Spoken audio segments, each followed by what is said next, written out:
heart of where innovation, money, and power collide in Silicon Valley and beyond. This is Bloomberg Technology with Caroline Hyde and Ed Ludlow.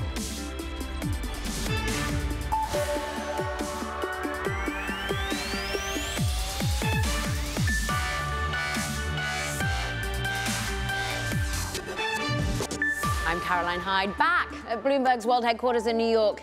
This is Bloomberg Technology. Today, tech, it's on top. We are diving into the AI rally. Here's looking at you, Marvell and NVIDIA. Hype versus reality. And later, we have ARK's Cathie Wood joining to discuss that rally, why she sold out of NVIDIA in her flagship fund at the start of the year. And as we approach Memorial Day weekend, how is AI changing how we travel? Choice Hotels CIO, that's Brian Kirkland, is going to join to explain more on what to expect. But first, let's just have a look at the macro picture. You know what is weighing over this market over the last few trading days. It has been the debt ceiling debacle. It continues, still no answer, but there is hope. And it's driving the Nasdaq up 1.8% as we head towards the weekend. Volume's just a little bit thinner ahead of the Memorial long weekend here in the United States. Two-year yield actually seeing a reversal right there. You're seeing 7 basis points, almost 8 basis points still pushing higher. Is that on the inflationary read that we see? The macro data coming in just showing that the Federal Reserve still needs to tamp down on that all-important price, the PCE data that they particularly look at, more 4.4% year-on-year growth. Bitcoin, though, managing to get a bid as the US dollar calms down a little. Maybe we're not searching for such safety from the US dollar today. Let's get the latest, though, on this debt ceiling negotiations, because it is fast-moving. Bloomberg's Balance and Power co-host, Joe Matthew, I'm pleased to say, is with us in Washington. And just, is it going to be a busy weekend for you, Joe? It's a great question. It will be a working weekend for somebody. Even if they come to a deal today, staffers are going to have to work the weekend on Capitol Hill to actually write legislation. Keep in mind, we're just talking really about bullets here, top line points that would go into a potential deal, and then that would start the clock ticking. I will tell you that folks I talked to over the course of the week on Capitol Hill were really hoping, Democrats and Republicans, to have something done before the weekend so investors wouldn't have a lot of fear going long into a long weekend, and it's really unclear if that's going to happen. There is a sense that something may come about here today as they start to narrow differences. And it's interesting here, some of the more significant budget cuts that had been demanded by Republicans appear to not actually be happening here. This actually could be a bit of a wash with what we're seeing. And I do want to stress there's a lot we don't know. Even some of the things we're hearing could change over the course of this day as negotiators continue their work. What we do have, though, is a likely 2-year raise in the debt ceiling, 2 years, in capping discretionary spending for that period of time, except the Pentagon. Defense spending, as we understand, would rise 3% next year, which is in line, in fact, with President Biden's budget proposals here. We cut about $10 billion as well from an $80 billion chunk that was going to go to the IRS as part of the Inflation Reduction Act. There are some things we don't know about in terms of what would happen to unspent COVID funding, or for that matter, permitting reform, which we've been hearing a lot about. Yeah. So it's really a critical moment here. It's very quiet in Washington, and things are getting quiet around the negotiating table as well, Caroline, which might in fact mean that we are close to a deal. Calm before the storm. Bloomberg Balance and Power co-host Joe Matthew, we thank you so much. Let's dive into some of your tech movers, though, on the day, because aside from politics, we are front and center artificial intelligence on the day. Just look at how some of these companies are being powered. I want to first, though, check in on what's happening with Tesla, because actually getting a nice rally here.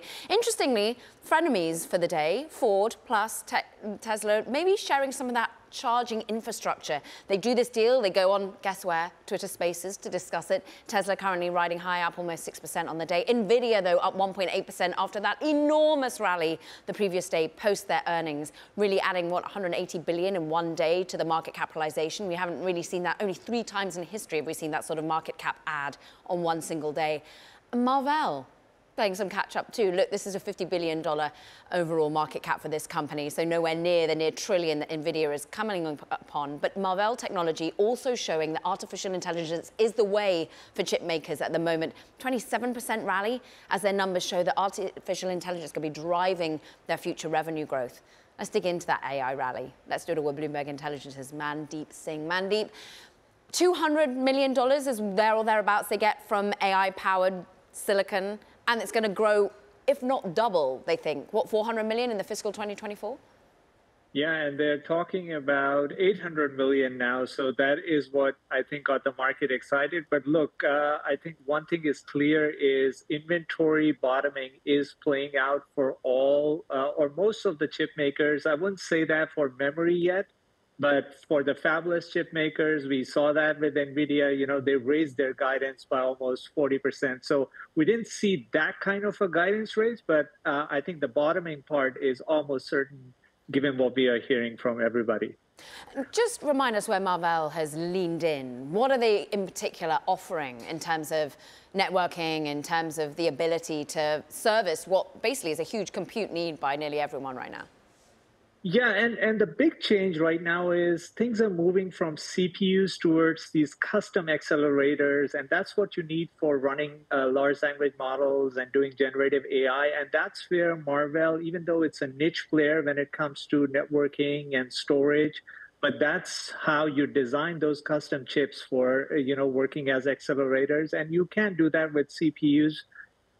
Every hyperscaler is kind of doing a combination of NVIDIA GPU and custom chips on the networking side, and that's where you see the demand when it comes to a small chip maker like Marvell.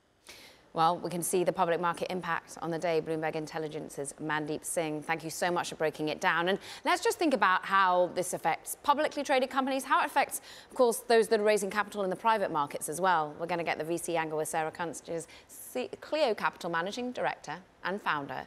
And Sarah, you hit me up on Instagram, in fact, saying this NVIDIA price point, the level that they're trading at, the overall price, this is really hefty stuff. Where are you starting to see the value in AI play, particularly on the chip side of the equation? I like Taiwan Semiconductors, right? Not only are they a contract manufacturer who's providing services, to massive companies like the Apples of the world, they actually help NVIDIA, do their chip manufacturing. And so NVIDIA is a good company. It has done a great job of being relevant, through crypto, through AI, through gaming over the last couple of years. But the reality is that it's getting way too much credit for where its real earnings are and where the revenue is. And I think that that's dangerous to keep buying into that kind of rally when it's not clear that they're going to grow into those shoes versus a Taiwan Semiconductor that candidly, I think is close to undervalued for all of the actual, amounts of chips it's manufacturing and the technology there. This technology is not something that's easy to build, but it's something that there are several companies that do it. And the reality right now, one of those companies is getting crazy credit, and all the other companies are sort of not feeling the love. Yeah, when I'm looking at 20 times future earnings is where we're currently trading at for TSMC. When you're looking over at what that sort of price point is for NVIDIA, we are 55 times future earnings. Putting on your VC hat and thinking about the companies within your portfolio, have you lent in any way to some of the underlying infrastructure to help power the AI boom that we're seeing? Is it more that you're having to ready your portfolio companies for the disruption that AI and indeed large language models and generative AI might have on them?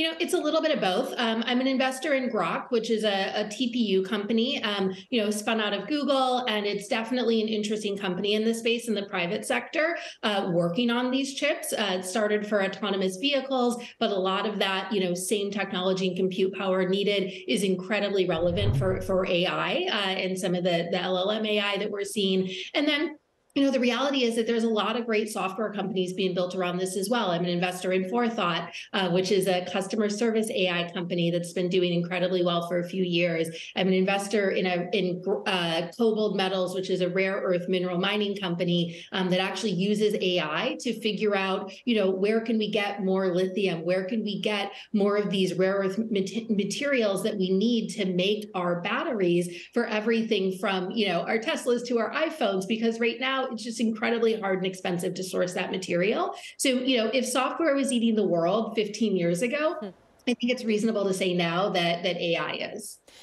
It is. And yet, Sarah, it must be inundated with emails that suddenly have companies vaguely reworking themselves, repivoting themselves to seemingly be adopting this new sea change.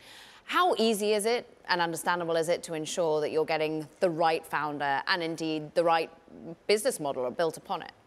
Yeah, absolutely. The reality is that a lot of people who were Web3 companies a year ago and big data companies 3 years before that are now suddenly AI companies, and they either have the smartest, most visionary founders in the world who just can never quite get a product launch, or they're hustlers and they're trying to make it work. But the reality is that they're sort of chasing the trend. And so the nice thing about AI is that it's not an easy space, meaning that if you come in and you don't have pretty significant, engineering experience, you don't have some experience with AI, with, ML, with large language models, all of those things, it's incredibly hard to say that you have a chance at credibly building. Now, could you build a really slick consumer application that pulls in, that relies on APIs from existing AI companies? Absolutely. And I think we'll see a lot of those, and that's not a bad thing. But it is surprisingly somewhat easy to tell who's real and who's not, because very few people have, the technical background that's going to allow them to make a fundamental breakthrough in AI. And even the fundamental breakthroughs take an incredibly long time. They're insanely expensive. And so there's just not going to be a ton of them. When you're a multi-stage venture capital firm such as yourself, how do you decide what size of company you want to be getting in on at this particular level? What sort of valuation you can even be picking? Because what are the comparables out there in the public market when you're seeing such enormous rallies in a place like NVIDIA? I mean, I think that you have to be practical, right? Right now, venture is definitely on a bit of a downturn. And the only area where you're seeing these sort of unreasonable or sky-high valuations is in AI. And, if you think that somebody's building a company that has a real fundamental sort of intellectual property moat that could truly change the world, like you actually believe that it's the next Google, then maybe you do invest at a slightly higher valuation. However, I think what a lot of people do is they're just sort of jumping on, any pitch deck that looks interesting, and they're paying prices that are just completely, out of whack to reality and the market right now in venture. And so, for me, I've been doing a lot of my AI investing a little bit later, when it's a little bit de-risked, because a lot of my AI founders are doing more kind of fundamental, work where you don't know at day zero how it's going to pan out. I think early stage AI investing right now, is incredibly, incredibly risky, unless again it's something that's building a consumer or enterprise interface that upfront they say, look, we're using GPT, we're using these existing AI tools, to make it easier to do X, Y, Z. Great, that's an interesting business that I believe you might be able to scale much more easily than the idea that, two women in a garage are going to go make the next, AI super chip. Here's to the two women bit, though. Clio Capital Managing Director and Founder, Sarah Kunz. Really great to have some time with you. We thank you. Coming up, AI washing, we were just talking about it. Is it happening? And where? Well, maybe the financial sector. We'll discuss that with the Ramp CEO. Eric Glyman's with us. That's coming up next. And watching shares of C3 AI. Look, talking of companies that perhaps have artificial intelligence in the name and have benefited from so doing. Of course, AI deep within this business model. But once again, another stellar rally for this company, up almost 12%. This is Bloomberg.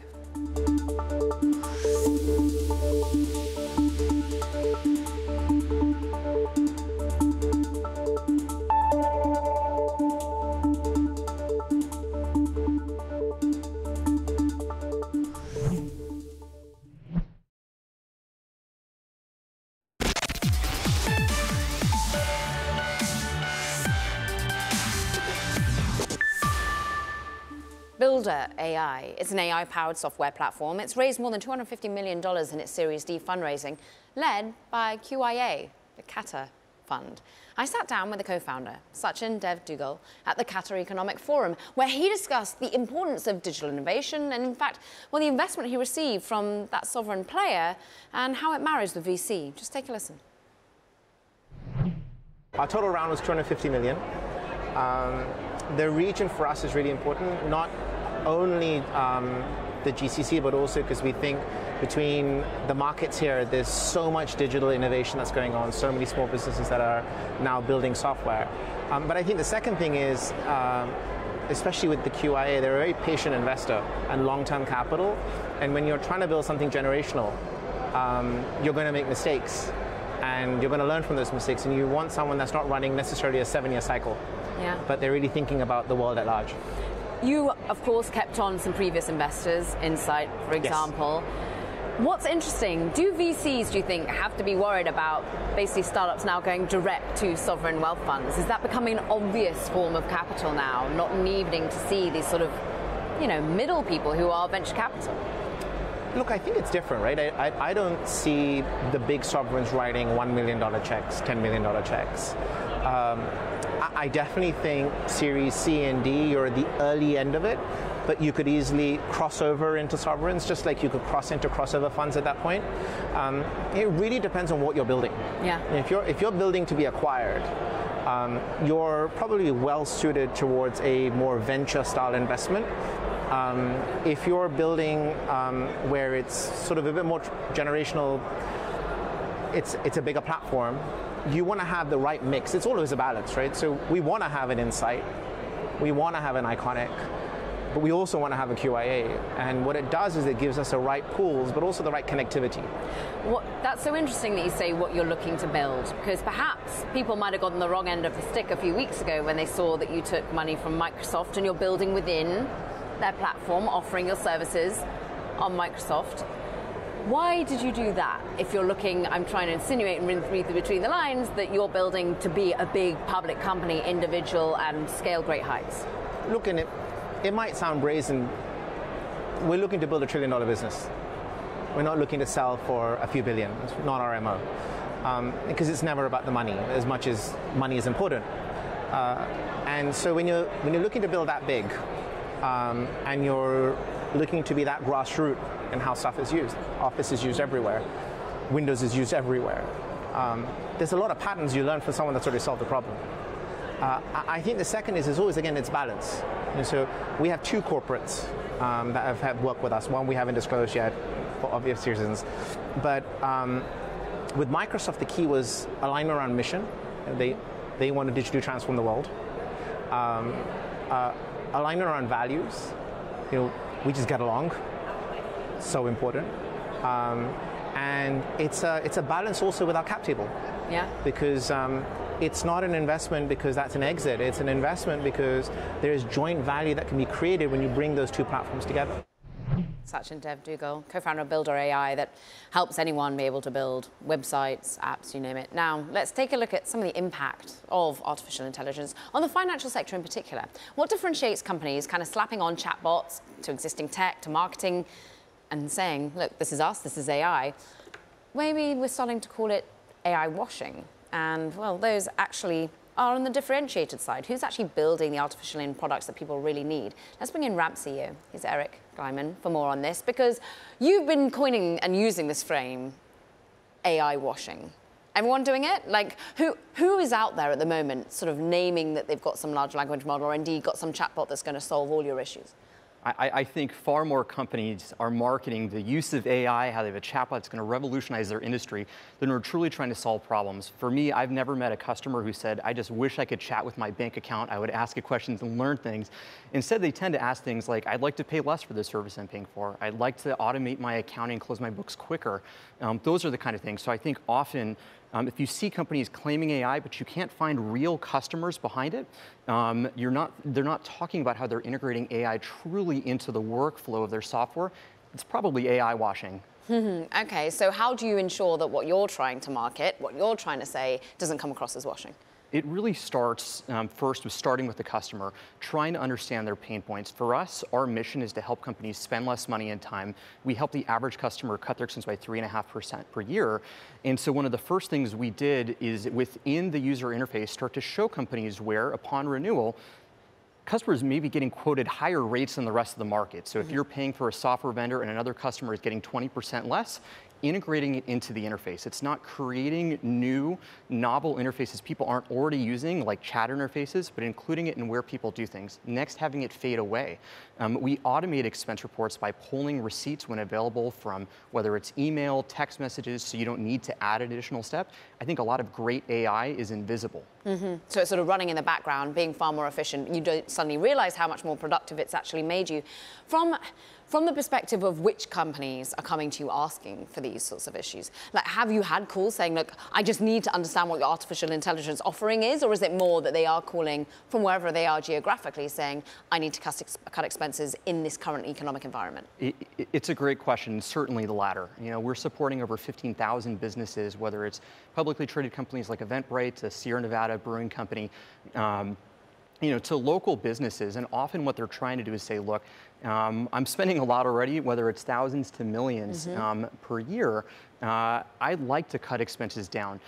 We spend a lot more time on closing our books, on our accountants manually keeping books and records, tagging transactions. Instead, often they're asking, I'd like to cut that time down so controllers can be asking strategic questions about the business, not bogged down in manual work. So it tends to come from the pain point they're actually happening, not if there's this new technology, can you find some use for it for me?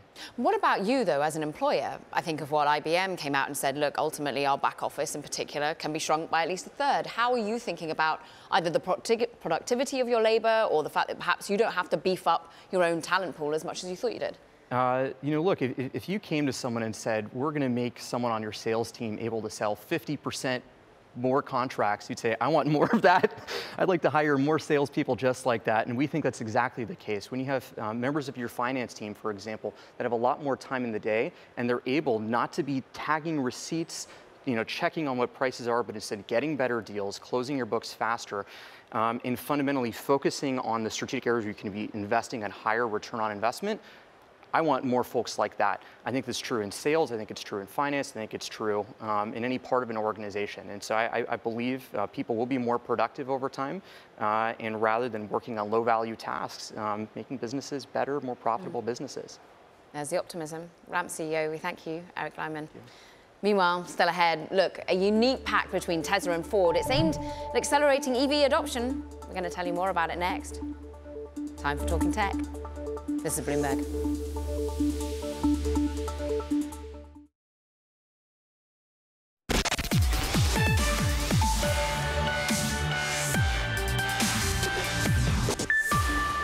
It is time now for Talking Tech. First up, a rare partnership between electric car rivals, Tesla and Ford. They're starting in spring 2024. Ford customers will have access to more than 12,000 Tesla superchargers across the US and Canada. Ford's EVs will have to use a special adapter, but its later models will have the Tesla charging capability built in, starting 2025. Then JP Morgan is working on a service software that's the likeness of ChatGPT. CNBC reporting saying that the firm applied to trademark a product called Index GPT. The service will help customers select investments tailored to their specific needs. Plus, shares of Workday surging after it narrowed its outlook for annual subscription revenue. It's a key metric for measuring the demand for Workday software, which helps businesses manage HR-related tasks. Workday also appointed a new CFO, Zane Rao, from VMware. Coming up, how is AI impacting the travel industry? We'll talk more from Choice Hotels CIO Brian Kirkland. This is Bloomberg.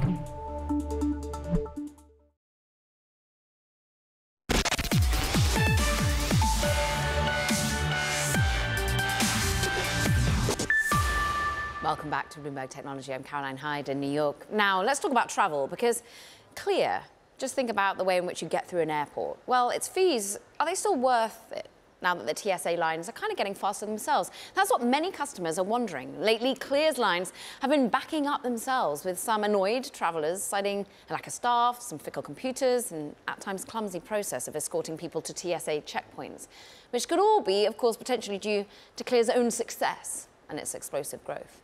And let's just stay in the travel industry now and take a look at how generative AI could transform it. I'm pleased to say Choice Hotels CIO Brian Kirkland joins us now to talk about, well, how have you as a business been thinking about generative artificial intelligence, been able to ensure that, look, your hotels are full when you want them to be?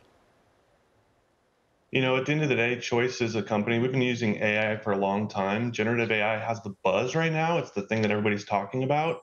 But really, at Choice, we've been using AI for a long time. We have a lot of systems out there, like our Choice Max system. It's a revenue management strategy and program that we rolled out that puts that decision-making in front of the franchisees to be able to look at data from millions of data sets from all over the internet to figure out what is the right travel strategy, when are guests going to show up, what kind of stay do they want, and look at the right rate and revenue management strategy for their hotels, and they can do that from the beach if they want on their own vacation. So it's a lot of fun for them to be able to manage their hotel that way.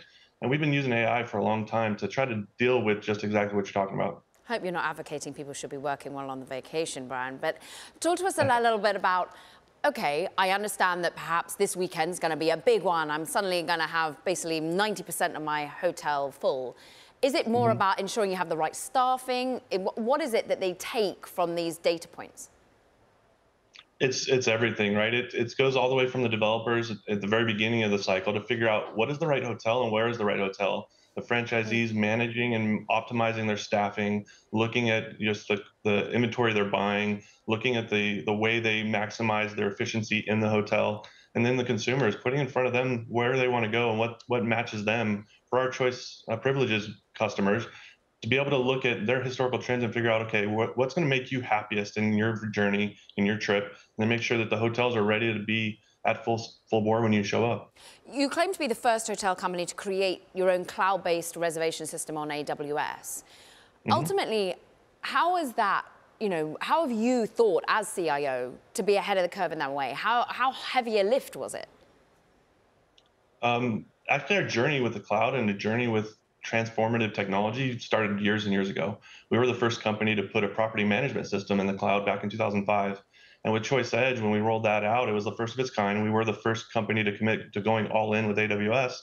And it really boils down to having a board and a leadership group that really understand that at the end of the day, Choice is three companies in one.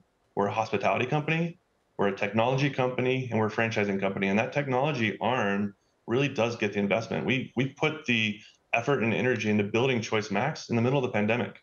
Instead of kind of worrying about that, the pandemic, the energy was put into investment, right? And figuring out how do we make sure that we come out ahead. So we rolled that out in the middle of the pandemic, and it's been a huge asset for our franchisees. So if that board was potentially not in serious talks, but potentially in talks to be eyeing another company, there are reports that Choice Hotels has been looking at Wyndham, for example. How easy or hard would that be to integrate another company if indeed that deal was going through? I can't speculate on deals like that, but at the end of the day, generative AI or AI in general, it allows you to take data from all over the world and take millions of data sets and react quickly to information. So the things we're doing with our trip planning, things we're doing for guests, the things we're doing with picking the right location for a hotel, picking the right revenue management strategy, all of those things are cored in the ability to use AI. And with technology where it's at and with the cloud where it's at today, we get to do that faster, quicker, better than we ever have been able to do in the past. So all of those technologies lead to the ability to react and make decisions better and faster. Do you think, you said generative AI is the hot thing right now. Ultimately, will that be weaved in far much more into my customer experience? If you're already integrating artificial intelligence throughout from a predictive point of view, but from a generational point of view, are you able to save on your own costs, on the hotel franchisee's own customer service hires, for example? Absolutely. I think one of the things that we're paying a lot of attention, we're working with our partners on, is generative AI has all the buzz right now. It's the thing that everybody's looking at. To be commercially viable and to be something that really transforms how we do business, and not just how guests and people in the world use generative AI for the great, amazing things it does right now, but to commercially use it, we need to make sure that we can securely use it. So how do we get private data sets in there? How do we curate the answer to make sure that, for example, if we use that system to enable our guests to find answers fast about what they're doing in our hotels, or to our franchisees to figure out what's the right type of strategy, or even the policies around how they run the business, to make sure that the right answer is coming back. So it's curated, it's accurate, it's not based on old data, it's based on the current set of policies that maybe changed yesterday, right? Those types of things. So when we merge the power of generative AI with the ability to do it with the private data set that's curated, then you really have something. And that's something we're talking about with some of our partners and looking at. I know Amazon with Bedrock recently talked about that. I know Microsoft talking about that. So those things are coming. When they do, it will be transformative. Brian, great to speak with you. Go have a wonderful Memorial weekend. I'm sure you will be. Choice Hotels CIO, Brian Kirkland. Now, coming up, we've got to get back to it. NVIDIA getting close to a $1 trillion market valuation. So as traders really feed into this AI rally, we're going to get Cathie Wood's perspective, of course, CEO, Chief Investment Officer of ARK Invest, share her thoughts on the recent frenzy, why perhaps they dial back their overall exposure to NVIDIA. But she does have exposure to this one, Palantir. Check it out. Shares currently up more than 7%. Remember, this is another company saying that they are all in AI. In fact, they want the whole market. From New York, this is Bloomberg.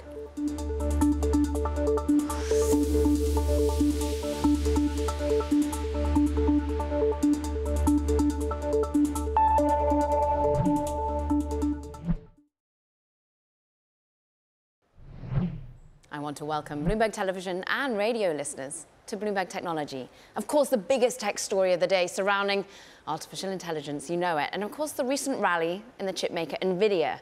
I'm pleased to say we've got the perfect guest joining us on this now. ARC CEO, CIO, founder, Cathie Wood, who basically, as our Eric Balchunas over at Bloomberg Intelligence put it, said you were in NVIDIA before it was cool. You were buying it at $4 back in 2014. You rode the wave on this particular stock, Cathie, to 330 back in 2021.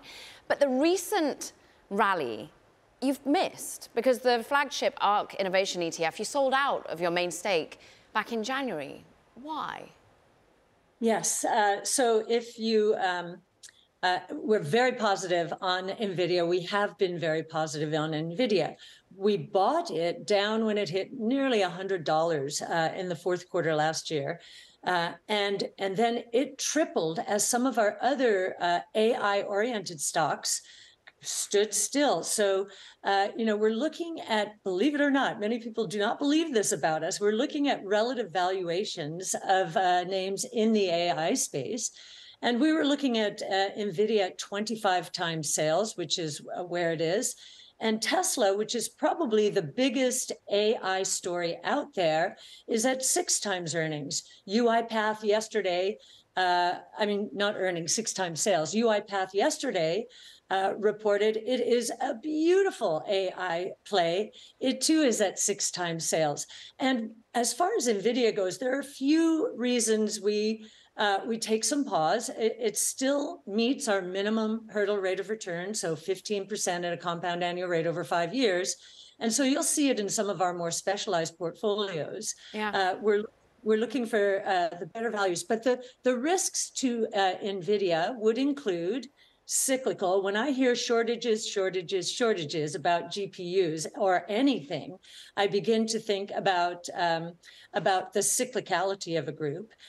Competition. Tesla is coming up with its own chip. Meta Platforms, Google, their own chips for more specialized large language models. And then the tech itself, we're learning from Meta Platforms, the Llama model is able to do with less computing power, but more data. Yeah. It's able to deliver better models. So there are puts and takes here, as there always are. How many frustrated investors have got in touch with you via Twitter or the other forms in which you connect with your own purchases of the ETFs? I mean, there must have been a lot of frustration that you kept it in some funds, but not the main ARC ETF. Well, I'll tell you what has happened mostly is people who understood the NVIDIA story. We were pounding the table on it on 2014, really till 2021.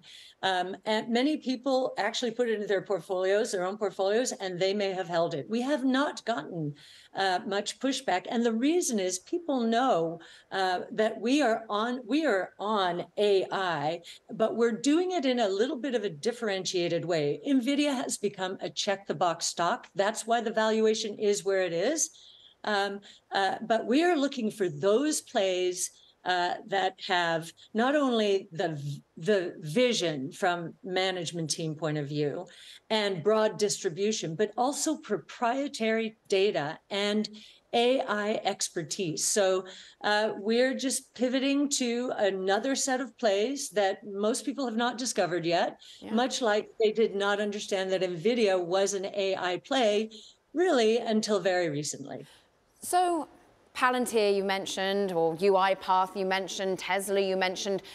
There's actually quite a few, though. It seems relatively limited overall AI-focused names that you have. Am I missing something there? Are there far more AI exposure within your flagship fund? Or are you really just deciding that there are going to be a few key names that you back?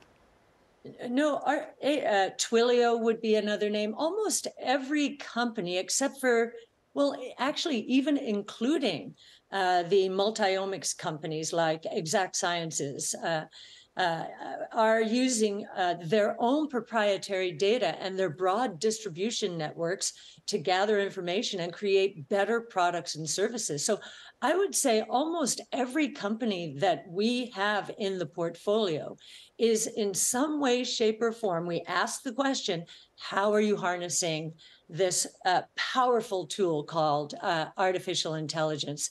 And I would say 90% of the names in the portfolio are harnessing it and do have proprietary data.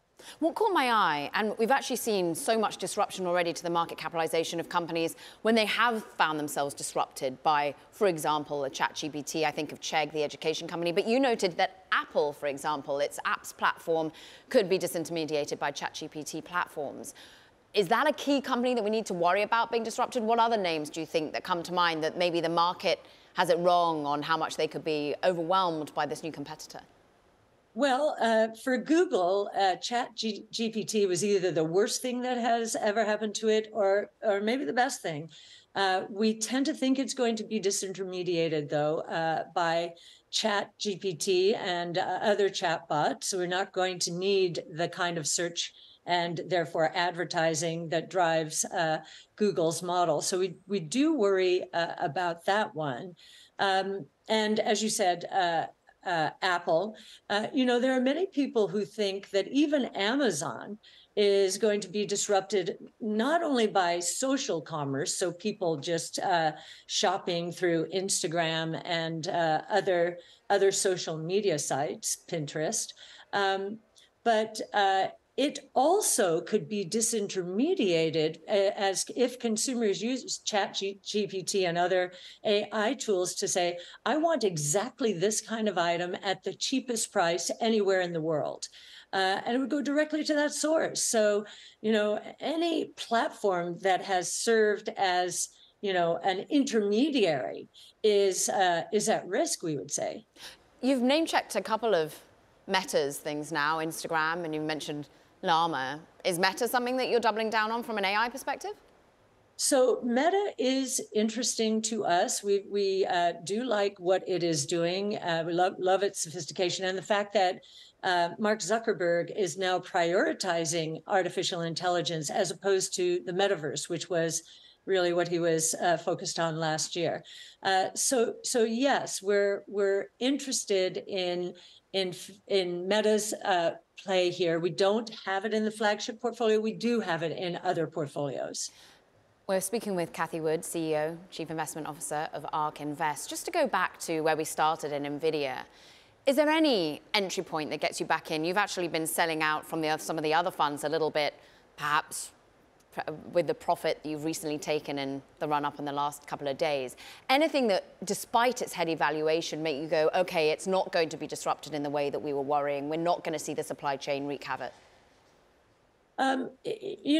Anything for a price, I would say. If this cycle were to worry, we tend to think we're going to have a harder landing than most economists do. If the cycle were to hit it, and NVIDIA surprisingly gets hit very hard by cycles because the inventory buildups, and I would say we're in one of those right now, are so spectacular.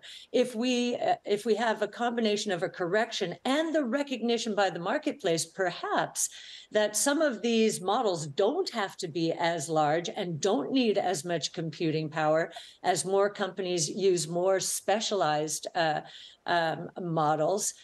You get the confluence of a reality check. NVIDIA is just a very powerful company. They are so exquisitely positioned in the space, but you're paying for it now.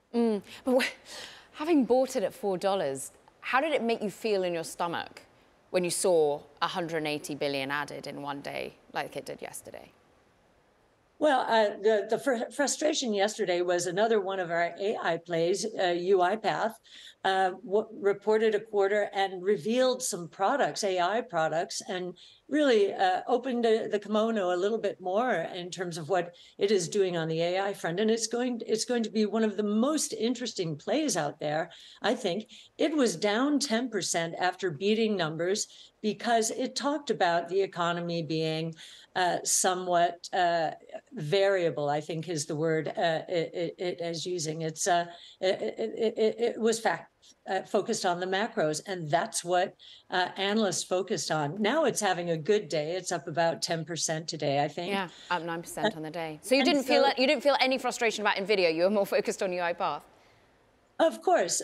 And we publish our trades at the end of every day, and you'll see we bought UiPath in almost all of our portfolios, ARKK, ARKW, ARKF, ARKQ. So, we use those opportunities when we feel like the market isn't seeing something that we are, especially when it relates to artificial intelligence. So tell us what you're seeing with XAI or with Tesla's focus on AI. Today, Tesla getting bought because it's done a deal with Ford on its electrification and indeed the way in which you charge your cars. But what are we perhaps missing when it comes to being the #1 artificial play, as you just said?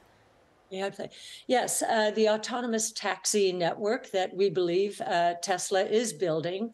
It has more data. Talk about proprietary data. It has more data of real world driving miles than all of the other auto companies and technology companies like Waymo put together around the world, we would say, except for perhaps China, because we don't know exactly what's going on there. And we do believe that the autonomous taxi platform opportunity is a winner-take-most opportunity. The company that gets a person in an autonomous vehicle from point A to point B as quickly and safely as possible is probably going to get the lion's share of the market. And that company will, in the United States, we believe, be Tesla. And we believe globally that opportunity will scale from 0 today to $8 to $10 trillion in revenues by 2030. So you can see why we're so excited by Tesla. It is the furthest advanced from an AI point of view, and it's even becoming a manufacturer of factories using artificial intelligence and becoming more and more and more efficient in manufacturing factories and cars. We think it's the most efficient in the world now. And manufacturing in China, Kathy. And I'm interested in, you reference this worry about, maybe it's not a worry, you talk about, at least in the US. Are you looking at China, you're remaining exposed to China amid the trade tensions and indeed the tech tensions? Yes, our history with China after COVID was we plowed in during COVID because we liked what China was doing from a monetary and fiscal point of view. They were not overdoing it. And then, of course, we entered the period starting in November of 20, where managements were basically banished from their companies, and there was one restriction and regulation after another. And so we've pulled away quite significantly. Common prosperity, it seems, means very low profit margins and services that reach into tier 1, tier 2 cities. So JD Logistics and JD, we have some of that, but we have minimized our exposure until China basically seems more inviting to capital once again. Let's talk politics closer to home. The debt ceiling, many would say debacle, debate, deal still not done, default being uttered. What do you think about that? Are you worried? With our 5-year investment time horizon and having been around this block a number of times, we know they're going to come to a deal.